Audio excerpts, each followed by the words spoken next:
I found out my heating oil was disappearing faster than a free buffet at a nursing home.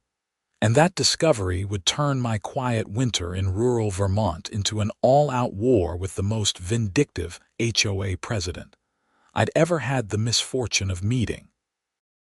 My name is Vincent Walker, and I'd moved to the small town of Woodbury, Vermont about 18 months ago. The place seemed perfect when I bought my 2-bedroom colonial house on Maple Ridge Drive. The neighborhood was peaceful, the trees were gorgeous, and the price was right.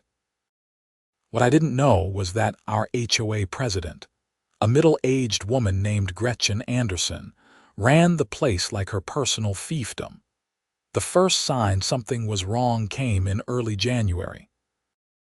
I'd had my 275-gallon heating oil tank filled in November, which should have lasted me through February at least. I lived alone, worked from home as a software developer, and kept my thermostat at a reasonable 68 degrees. There was no logical reason my gauge should be showing below a quarter tank by the second week of January. I called the oil company, thinking maybe they'd shorted me on the delivery. The dispatcher, a friendly guy named Tom, assured me they'd delivered exactly 275 gallons. He suggested I might have a leak and recommended I check around my tank and furnace for any signs of spillage or moisture. That Saturday morning, I bundled up and went down to my basement. The oil tank sat in the far corner, and everything looked normal at first glance. No puddles, no oily residue, nothing to suggest a leak. But then I noticed something odd. The snow outside my basement window, which led to a small egress well, had been disturbed. There were footprints leading right up to the window. My heart started pounding. I climbed the stairs and went outside to investigate. The footprints in the snow led from my neighbor's property, across my yard, down into the window well, and back again. The tracks were relatively fresh, maybe a day or two old. More disturbing, when I looked closer at my basement window, I could see pry marks around the frame. Someone had been breaking into my basement. I immediately called the police. Officer Daniel Morrison arrived within 20 minutes, which was impressive for rural Vermont. He examined the footprints, took photographs, and inspected my basement window. The window had been jimmied open and then carefully closed again. "Have you noticed anything missing?" Officer Morrison asked. "Just heating oil," I said. "A lot of it," he raised an eyebrow. "Someone stealing your heating oil. That's the only thing that makes sense. I should have way more than I do." Officer Morrison nodded slowly.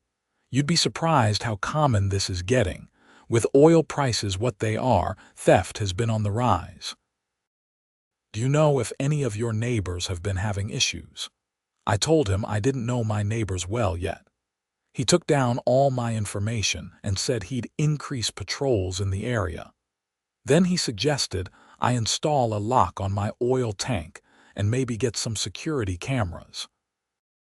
The next day, I ordered a locking oil tank cap online and set up 2 motion-activated cameras covering my backyard and the basement window well.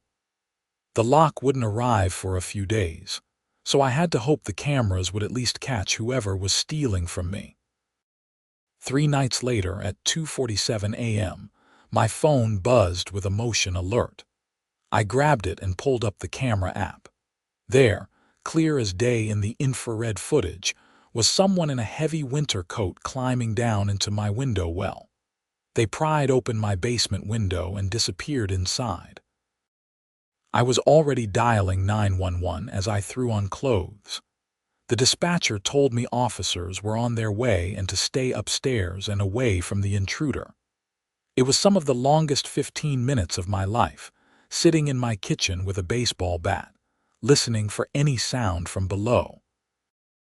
Officer Morrison and another officer arrived with lights but no sirens. By then, whoever had broken in was long gone. The cameras showed them leaving about 8 minutes after entry, carrying what looked like a 5-gallon container.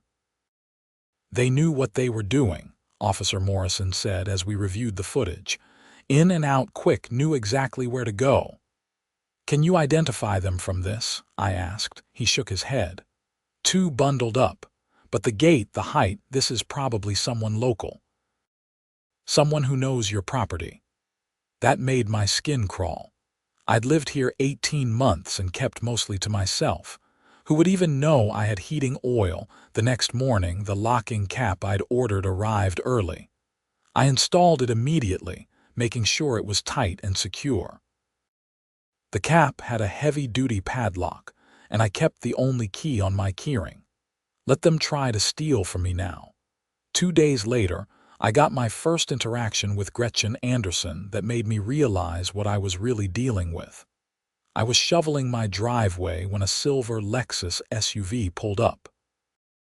Out stepped a woman in her late 40s with blonde hair styled in that aggressive, "Can I speak to the manager" cut. She wore expensive winter wear and oversized sunglasses despite the overcast sky. "Vincent Walker," she called out. "That's me," I said, leaning on my shovel. "I'm Gretchen Anderson, HOA president. We need to talk about your recent activities." I had no idea what she meant. "My activities? You've been harassing your neighbors with accusations of theft. That kind of behavior creates discord in our community." My jaw dropped. "Someone has been stealing my heating oil. I have it on camera." "So you say," Gretchen said, her voice dripping with condescension. "But making wild accusations without proof is unacceptable. The HOA takes a very dim view of residents who disturb the peace." "I literally have video evidence," I said, my temper rising. "I filed a police report." "The police?" she scoffed. "Yes, we heard all about your little drama. Let me be clear, Mr. Walker. If you continue to cause problems, there will be consequences. We have bylaws about disturbing the community harmony." She handed me a piece of paper. It was a formal warning from the HOA about making unfounded accusations against fellow residents. I couldn't believe what I was reading. "This is insane," I said. "Someone is literally committing crimes against me. What I see is a new resident who can't seem to accept the way we do things here. You need to learn to be a team player, Vincent. We all share in this community." Something about the way she said "share" made my stomach turn. "Are you actually suggesting I should just let someone steal from me?" "I'm suggesting you drop this nonsense before the HOA takes formal action. We can fine you, you know. We can make your life here very difficult." She got back in her Lexus and drove off, leaving me standing in my driveway holding a bogus warning letter. That evening, I did some research into our HOA. What I found was disturbing.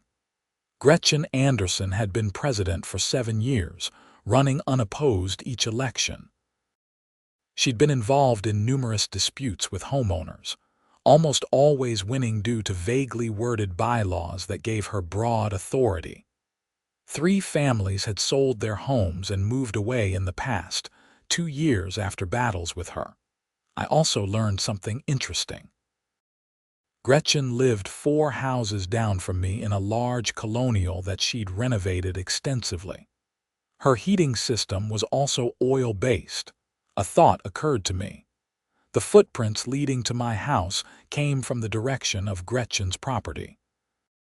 She'd know my schedule since she'd clearly been watching the neighborhood closely.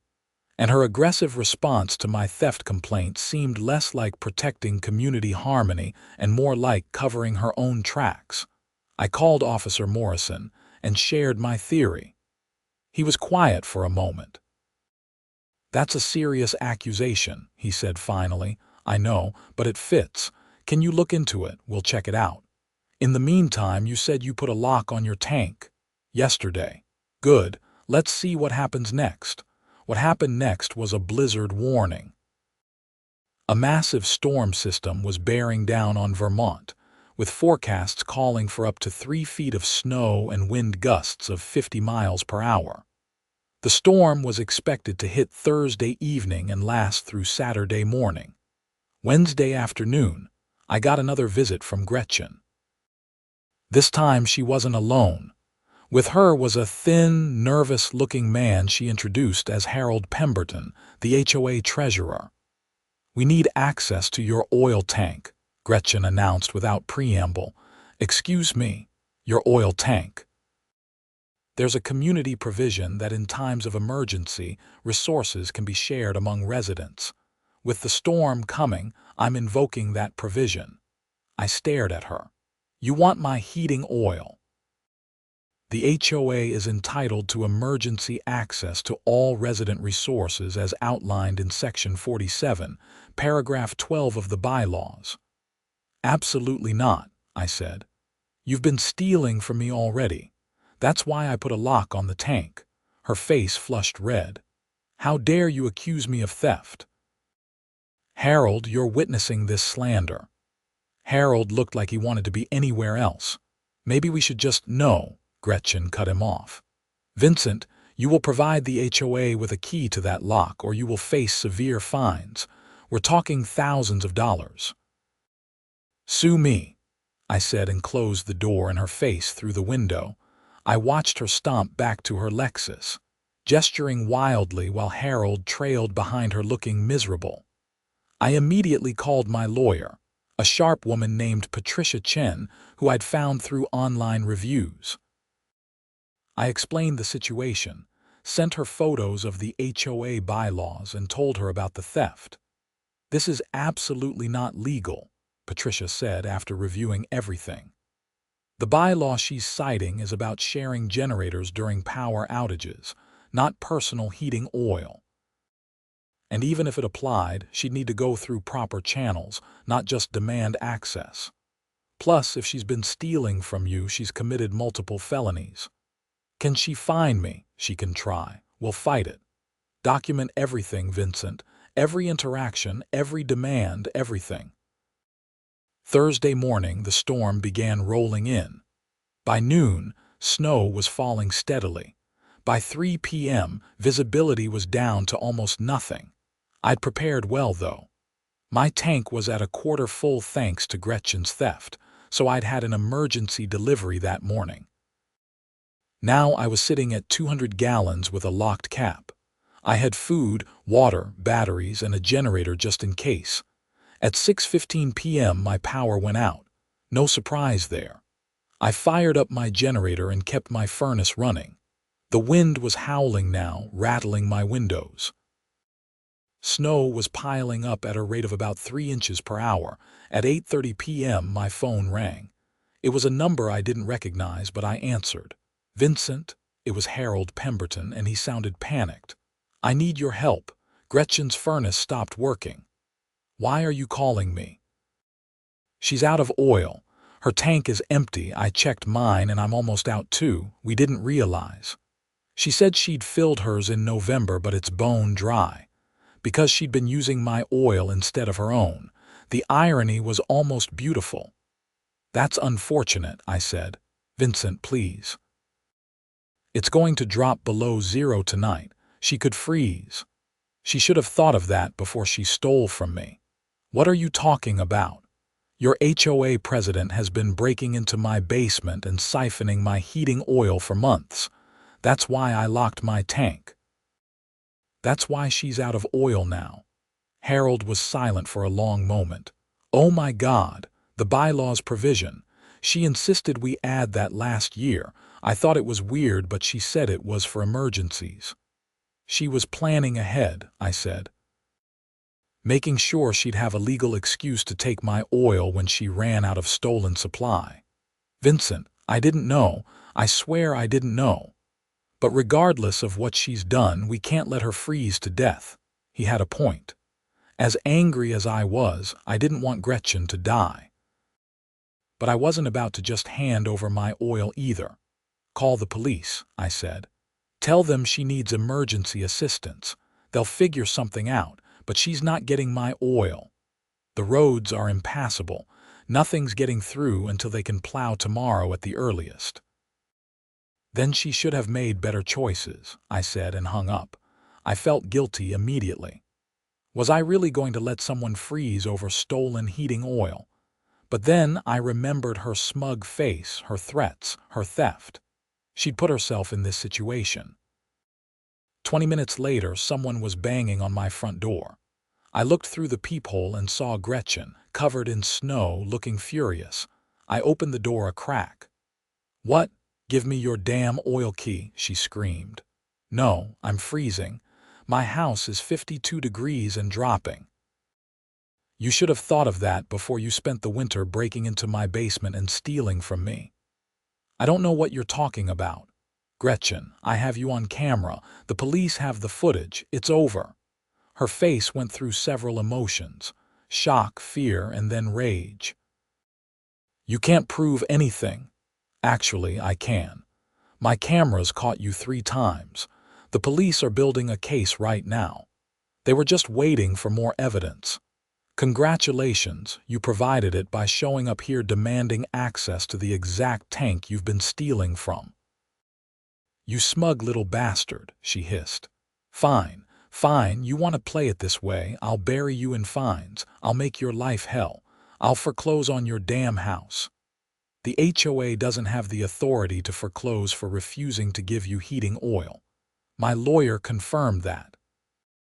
But you know what does constitute grounds for legal action: breaking and entering, theft, harassment.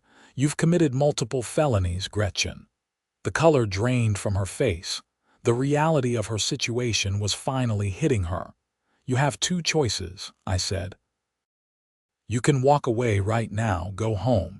Use your fireplace or space heaters or whatever else you have, and we'll let the police sort this out properly. Or you can keep bandaging on my door and I'll add trespassing to the list of charges." "Please," she said, and for the first time she sounded genuinely scared. "I have nowhere else to go. The roads are closed. I can't get to a hotel. Go to Harold's house. Go to literally any other neighbor, but you're not getting my oil. Harold's almost out too, and everyone else." She trailed off. "Everyone else what? They don't like me," she admitted quietly. "I know they don't. I've been tough on everyone because someone has to maintain standards." "You've been a bully," I corrected. "You've pushed people around, abused your power, and now you're facing the consequences." She stood there shivering for another moment, then turned and trudged back into the blizzard. I watched her disappear into the white-out conditions, then closed and locked my door. I felt terrible. I really did. But I also felt justified. She'd stolen from me repeatedly, threatened me, and tried to use fake HOA rules to extort me. Natural consequences weren't the same as revenge. Still, I kept checking my window, watching for any sign of Gretchen trying something else. Around 11 p.m., I saw flashlight beams moving in her yard. Several people were over there. I called Officer Morrison to report what was happening. "We know," he said. "Harold Pemberton called 911. We can't get emergency vehicles out in this weather, but we advised them on how to stay safe. They've got her fireplace going and they're setting up a bedroom in her living room. She'll be cold, but she won't freeze. Soon as the roads are clear, we're bringing her in for questioning about your oil." "Good," I said. "Vincent, I need to be straight with you. What you did tonight, refusing her access to your oil, that was legally your right, but it's going to look bad to some people. She stole from me, repeatedly. I know, and we have evidence of that. But in the court of public opinion, people might see it as you letting a woman freeze during a blizzard. She has a fireplace. She has options. She just wanted my oil specifically. I get it. Just be prepared for blowback." He was right to warn me. The next morning, after the storm had passed and plows had cleared the main roads, my phone started blowing up. I had messages from neighbors, HOA members, and even local Facebook groups. Apparently, Gretchen had spent the night spinning the story her way. According to her version, She'd simply asked to borrow some heating oil during an emergency, as allowed by HOA bylaws, and I'd refused out of spite. She was painting herself as the victim of a vindictive neighbor who nearly let her freeze to death. What she didn't know was that Officer Morrison and his partner had obtained a warrant that morning. At 10:15 a.m., I watched from my window as 2 police vehicles pulled up to Gretchen's house. She was arrested on charges of breaking and entering, theft, and criminal mischief. The look on her face as they put her in handcuffs was something I'd remember for a long time. Not satisfaction exactly, but vindication. Justice. Harold Pemberton showed up at my door that afternoon. He looked exhausted. "Can we talk?" he asked. I let him in and made coffee. We sat at my kitchen table while the world outside sparkled with fresh snow in the sunlight. "I had no idea what she was doing," Harold said. "I've been treasurer for 3 years and I genuinely thought I was helping the community. But looking back now, so many things make sense. The weird bylaws she pushed through, the way she reacted when anyone questioned her authority. How long do you think she was stealing from me? Probably since November. That's when she told everyone she'd had her tank filled. I remember because she made a big deal about getting a good price. But I don't think she ever actually ordered oil. She was just using yours. That's hundreds of gallons, thousands of dollars worth." Harold nodded miserably. "The HOA will cover your losses. I'm going to recommend we dissolve the organization entirely. It's become too toxic. But in the meantime, we'll reimburse you for everything." "I appreciate that. I also need to apologize. I should have questioned her more. I should have stood up to her when she was pushing people around. I was a coward." "You were in a difficult position," I said, though I agreed with him. Over the next week, the story dominated local news. It turned out I wasn't Gretchen's only victim. 3 other homeowners came forward saying they'd also experienced missing heating oil but hadn't made the connection. The police found evidence that Gretchen had been stealing from multiple tanks over the past 2 years. The financial picture that emerged was damning. Gretchen and her husband Derek were massively in debt. They'd refinanced their house twice, maxed out several credit cards, and were barely staying afloat. The heating oil theft had been her way of cutting expenses without Derek knowing how bad their situation was. Derek filed for divorce within 2 weeks of her arrest. He claimed he'd had no knowledge of her activities, and the police believed him. He'd been traveling for work frequently, and Gretchen had handled all household affairs. Gretchen's lawyer tried to work out a plea deal, but the prosecutor wasn't interested in going easy on her. The breaking and entering charges alone carried serious prison time, and the theft put the total value of stolen oil at over $8,000. Add in the harassment, false HOA violations, and abuse of her position, and she was looking at multiple years behind bars. The preliminary hearing was in late February. I had to testify about the theft, the intimidation tactics, and the night of the blizzard.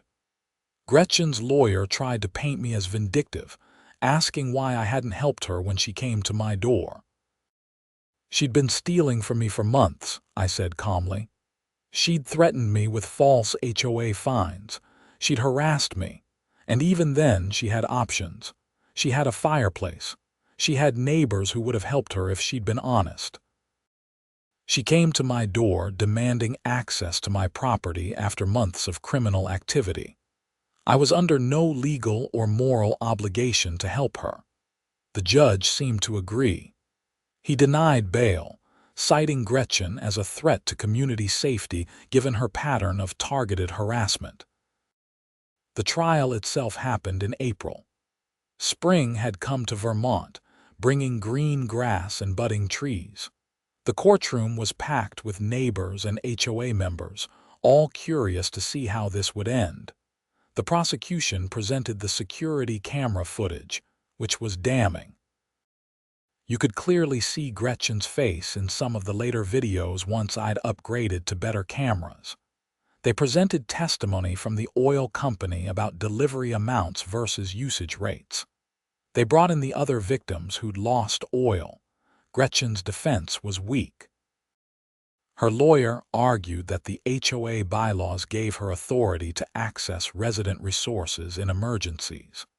But the prosecution easily demonstrated that the bylaw didn't apply to personal heating oil, and that Gretchen had been stealing long before any emergency existed.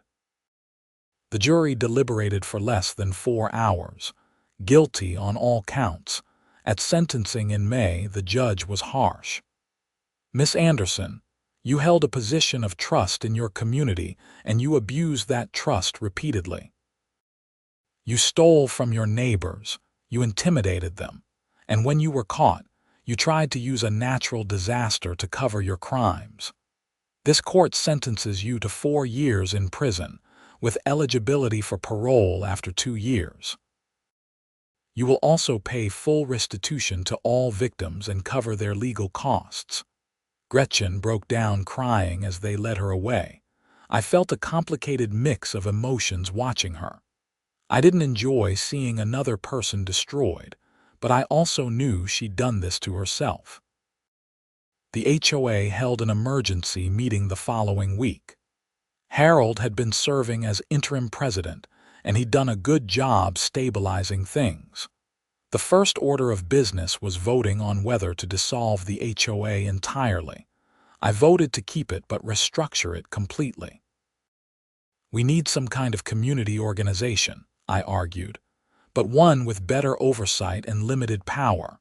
No more blank checks for the president. No more vague bylaws that can be weaponized." The vote was close, but we decided to keep the HOA with major reforms.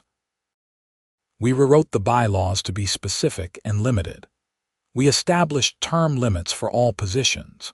We created a review board that could override presidential decisions, and we made financial transparency mandatory. Harold was elected president under the new system, and he took the job seriously. He apologized publicly to everyone Gretchen had bullied over the years. He instituted monthly open forums where anyone could raise concerns.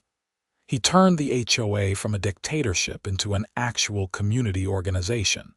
As for me, I finally felt like I could relax in my own home.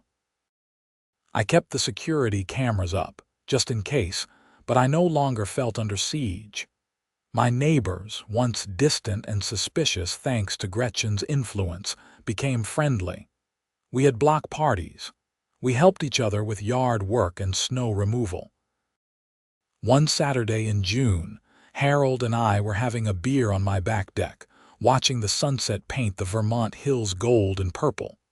"You know," Harold said, "when you first moved here, Gretchen told everyone you were trouble, said you had an attitude problem. Of course she did. But you weren't trouble, you just refused to be pushed around. That's what this place needed, honestly, someone who'd stand up to her." "I just wanted to keep my heating oil," I said with a laugh. "You did more than that. You freed this whole neighborhood from a tyrant." That might have been overstating it, but I understood what he meant. Sometimes standing up for yourself means standing up for everyone. The restitution money came through in July. Gretchen's house had been sold to cover the costs, and I received a check for $3,200, covering all my stolen oil plus damages. The other victims received similar amounts. I used some of the money to upgrade my home security system and invested the rest. The whole experience had taught me the importance of protecting yourself and documenting everything. You never know when someone in authority will abuse their power. I visited the county courthouse one more time in August to provide a victim impact statement for Gretchen's parole hearing in 2 years. I wanted to make sure the parole board understood the full scope of her actions. This wasn't just about stolen heating oil. It was about abuse of power, targeted harassment, and a complete lack of remorse until she was caught. She turned our neighborhood into a place of fear, I told the board member who took my statement.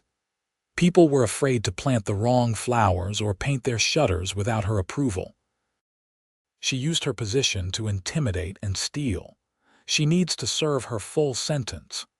The board member thanked me and said my statement would be included in the file. Life in Woodbury returned to normal after that, or at least a new normal. The HOA continued to function, but with proper oversight. Harold served his 2-year term as president and then stepped down, as was the new rule. A retired teacher named Margaret Holloway took over, and she was everything Gretchen wasn't: fair, transparent, and genuinely interested in community welfare. I got more involved in local affairs, joining the planning board and volunteering with the fire department. The experience with Gretchen had taught me that you can't just complain about problems. You have to be part of the solution. 2 winters later, I was sitting in my warm house during another blizzard, watching the snow fall outside my window. My oil tank was 3/4 full, properly locked, and monitored by cameras. I'd learned my lessons about security and trust. My phone buzzed with a message from the neighborhood group chat. Harold wanted to know if anyone needed anything before the roads got too bad. Several neighbors checked in, offering to share supplies or generator power if anyone needed it. This was what a community should be, I thought. People helping each other voluntarily, not because some petty tyrant demanded it. I responded that I was all set, but appreciated the concern. Then I settled into my couch with a book and a cup of hot chocolate, grateful for my warm house and honest neighbors. The sound of my furnace kicking on was comforting. I knew exactly where every gallon of oil came from. I'd earned it, paid for it, and had every right to use it in peace. Something so simple shouldn't have required a fight, but I was glad I'd fought. Some battles choose you, and when they do, you have to stand your ground. Outside, the wind howled and the snow piled up, but inside I was warm and safe. That's all I'd ever wanted. That and the basic right to not have my property stolen by someone who was supposed to be leading our community. The legal system had worked. Justice had been served. Gretchen Anderson was in prison where she belonged, and our neighborhood was healing. It wasn't the outcome I'd expected when I first noticed my heating oil disappearing, but it was the right one. Sometimes the people who are supposed to protect us are the ones we need protection from. Sometimes standing up to a bully means weathering a storm. And sometimes locking your oil tank is the first step toward reclaiming your peace of mind. I'd done all of that, and I'd won. Not because I was smarter or stronger or better than Gretchen, but because I'd been right. I'd documented everything, and I'd refused to back down when she tried to intimidate me. The blizzard raged on outside, but I was warm, safe, and vindicated. My heating oil was mine, my home was secure, and my community was finally free from tyranny.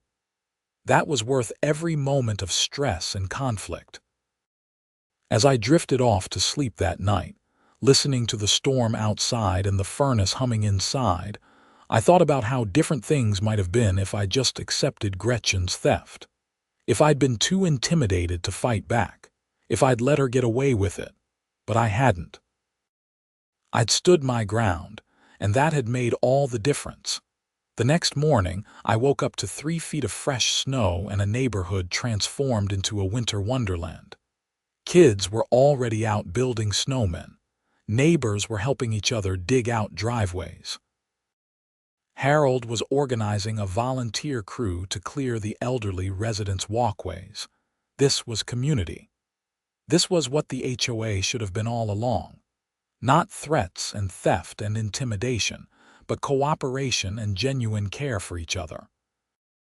I grabbed my shovel and headed out to help, knowing my home was warm and my oil tank was full and protected. The nightmare with Gretchen Anderson was over, and a better chapter had begun for all of us in Woodbury, Vermont. The heating oil theft had been my introduction to HOA politics at its worst, but it had also been the catalyst for positive change. Sometimes it takes a crisis to reveal the problems in a system.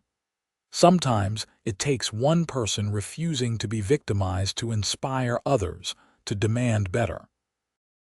I'd been that person, not because I wanted to be a hero, but because I'd simply refused to accept being stolen from and bullied. That simple act of self-defense had rippled outward, freeing an entire community from years of abuse.